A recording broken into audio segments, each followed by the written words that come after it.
Hi hello ನಮಸ್ಕಾರ. ಇವತ್ತು ನೀವು ಇದರ ವಿಜಯಪುರದಲ್ಲಿರುವಂಥ ನೈಸ್ ಗಿಫ್ಟ್ ಸೆಂಟರ್ನಲ್ಲಿ ಫೆಬ್ರವರಿ ಅಂದ್ರೇ ಪ್ರೇಮಿಗಳಿಗೆ ಒಂದು ಹಬ್ಬ ಇದ್ದಾಗೆ.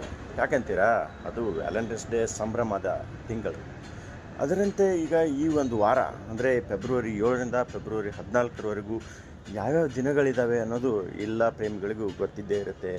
ಹಾಗೆ ಇವತ್ತು ರೋಸ್ ಡೇ, ಅಂದರೆ ರೋಸನ್ನು ಪ್ರೀತಿ ಪಾತ್ರರಿಗೆ, ಬೇಕಾದವರಿಗೆ, ಇಷ್ಟವಾದವರಿಗೆ ಅದನ್ನು ಕೊಟ್ಟು ರೋಸ್ ಡೇಯನ್ನು ಆಚರಿಸೋ ಸಂಭ್ರಮ. ಹೌದಾ, ಹೀಗೆಲ್ಲ ಇದೆಯಾ ಅನ್ನೋದು ಕೆಲವೊಂದಿಷ್ಟು ಜನರ ಪ್ರಶ್ನೆಯೂ ಆಗಿರುತ್ತೆ.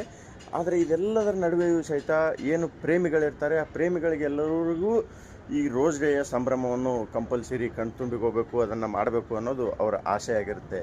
ಬನ್ನಿ ಹಾಗಾದರೆ ವಿಜಯಪುರ ಜಿಲ್ಲೆಯಲ್ಲಿರುವಂಥ ನೈಸ್ ಗಿಫ್ಟ್ ಸೆಂಟರ್ನಲ್ಲಿ ಯಾವೆಲ್ಲ ರೋಸ್ಗಳಿದ್ದಾವೆ, ಯಾವ್ಯಾವ ಥರದಲ್ಲಿದ್ದಾವೆ, ಅದನ್ನು ಯಾವ್ಯಾವ ರೇಟ್ಗೆ, ಅದರ ಜೊತೆಗೇ ಜನರಿಗೆ ಅಂದರೆ ಪ್ರೇಮಿಗಳಿಗೆ ಎಷ್ಟು ಥರವಾದಂಥ ಟೆಡ್ಡಿ ಬೇರ್ ಜೊತೆಗೆ ಏನೇನೂ ಇದ್ದಾವೆ. ಟೆಡ್ಡಿ ಬೇರ್ ಜೊತೆಗೆ ರೋಸ್ ಇದೆ, ಗೋಲ್ಡನ್ ರೋಸಲ್ಲಿದೆ, ಅದನ್ನು ಬಿಟ್ಟರೆ ಫ್ಲವರಲ್ಲಿ ಬರುತ್ತೆ. ಅದರ ಜೊತೆಗೇ ಇನ್ನೂ ಹಲವಾರು ವಿಶೇಷತೆಯುಳ್ಳಂಥ ರೋಸ್ಗಳಿದ್ದಾವೆ. ಬನ್ನಿ ಹಾಗಾದರೆ ಆ ಯಾವ್ಯಾವ ರೋಸ್ಗಳಿದ್ದಾವೆ ನೋಡ್ಕೊಂಬರೋಣ. बाहों पे राहों पर नाहों पे